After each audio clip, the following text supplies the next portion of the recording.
Hi, it's Stacy from Proven Winners ColorChoice Shrubs, and I have some exciting news. I'm here with Hollywood Hibiscus. These are some of the newest additions to the Proven Winners ColorChoice line, and I can't tell you how excited we are to finally be able to offer you tropical hibiscus. We had a lot of different choices of which hibiscus we were going to make into the Proven Winners ColorChoice brand, and we ended up deciding to go with Hollywood Hibiscus. These have been on the market, but now they're being sold as Proven Winners ColorChoice Shrubs. And as you can see, they have beautiful, thick, glossy foliage, good disease resistance, vigorous. They're absolutely covered in flower buds, so you'll get color all summer long. Now, if you live in a hot climate like Florida or Southern California or Southern Arizona, you'll be able to grow these as a landscape plant.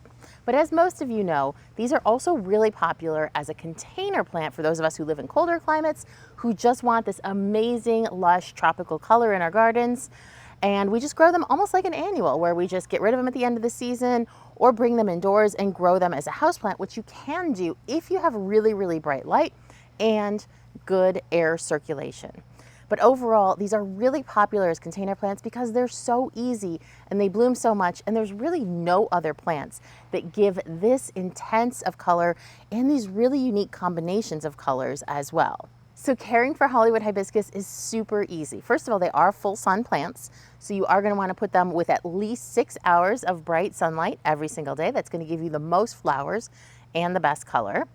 They just have average water needs, so if you're planting them in a container with all the rest of your annuals, you can just water them along with all of those and they'll be just fine. Now, if there is one little kind of tricky thing about growing Hollywood Hibiscus, it's this, and it's actually quite simple.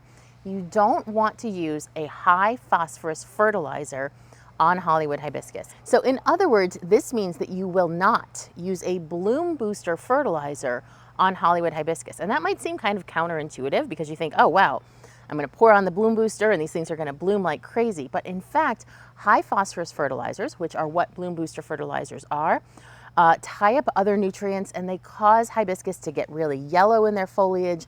They decrease the flowering. You will want to fertilize them to get the most growth, the most flowers, and the best color, but you're just going to want to use a balanced fertilizer or one where phosphorus or the middle number is low or even 0 if you can find it. And that's really it. You can enjoy these all summer long. They will just keep blooming. They don't need deadheading. The flowers fall off automatically. So they're super low maintenance and they really look like nothing else that you have in your garden. Whether they remind you of a tropical vacation that you have been on or one that you want to take, you will love growing Hollywood Hibiscus in your garden this summer. So look for Hollywood Hibiscus at your local garden center. If they don't carry it, please let them know that you're looking for it. And you can also learn more and explore all of the different varieties of Hollywood Hibiscus at ProvenWinnersColorChoice.com. Thanks for watching, and please don't forget to like this video and subscribe for more garden inspiration.